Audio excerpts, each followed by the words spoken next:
Welcome back to Teshkid FX for another price prediction update, and in this video I'll be giving you a price prediction update on Fantom, whose current price stands at the $0.2318 mark, and here on TradingView the market is up by 1.44%. and in this video I want to give you the short-term and the long-term scenarios that I'm expecting to play out, basing my analysis on the Elliot structures, the Fibonacci's, and also the key areas of support and resistances. And allow me to kickstart the video here on the daily chart by giving you a brief of what has been happening here on the Fantom chart. So Fantom, from these low prices that we had been trading within, we saw a very nice bounce to the upside, making it to an all-time high at around the $3.5 mark in a movement that have been terming as a higher Elliott wave count 1 to the upside. And after seeing the all-time high, we have been seeing lower prices in this massive ABC corrective structure, which has now taken us back to around the $0.16 mark in a movement that have been terming as a higher Elliott wave count 2. And after seeing the formation of that higher Elliott wave count 2, whatever we expect next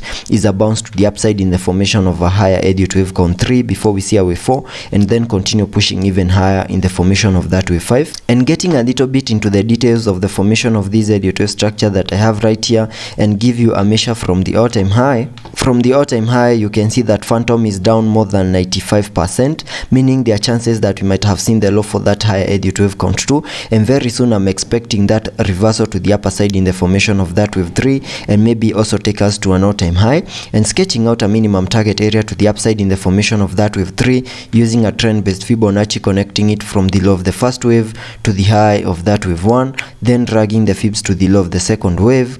That gives me a minimum target area to the upside in the formation of that wave 3 at the fib level 1.618, which perfectly lies at around the $5.8585 mark, and that is the minimum that I would expect that wave 3 to the upside to do before we see a wave 4, and then continue pushing even higher in the formation of that wave 5. And that is my long-term scenario that I'm expecting to play out here on the Fantom chart. And jumping to the 1 hour chart for further analysis and also give you the short-term scenarios that I'm expecting to play out. Here on the 1 hour chart, you can see that after making our low down there, we have been seeing a very nice bounce to the upside in a movement that has been obeying the Elliott wave structures, having that as the first wave to the upside. Then we saw this ABC corrective structure over here in the formation of a second wave. Then we saw a very nice bounce to the upside in the formation of that wave 3. And right now I'm expecting a bit of a retracement to the lower side in the formation of that wave 4 before we continue pushing even higher in the formation of that wave 5 to complete a higher Elliott wave count 1 to the upside. And getting a little bit into the details of the formation of this Elliott wave structure, and sketch out a minimum target area to the upside in the formation of that wave 3 using a trend-based Fibonacci, connecting it from the low of the first wave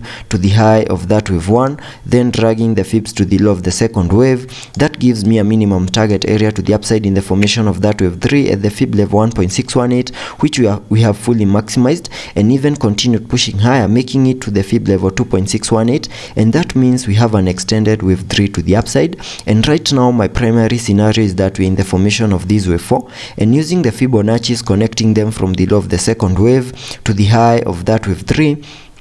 That gives me a minimum retracement area to the lower side in the formation of this wave 4 between the fib level 0.5 and the fib level 0.618, which lies between the $0.21 mark and the $0.2 mark, and that is the minimum that I will expect that fourth wave to the lower side to do. And in the formation of that fourth wave, we also have a chart pattern that is in formation right here, which is fully supporting that movement to the lower side in the formation of this fourth wave. And that chart pattern is right here, which is a triple top, and this is a chart pattern that gives us a breakout to the lower side, having the minimum target area of the breakout as the height between the tops and the neckline. So we can get that height between the tops and the neckline, and then place it below the neckline, and that gives me a minimum target area back to around the $0.21 mark, which perfectly lies within this red target area that I have sketched out over here using the Fibonacci's. And that means in case we see a breakout out of this chart pattern, there are chances of fully maximizing the formation of that fourth wave before we see an impulsive movement to the upside in the formation of that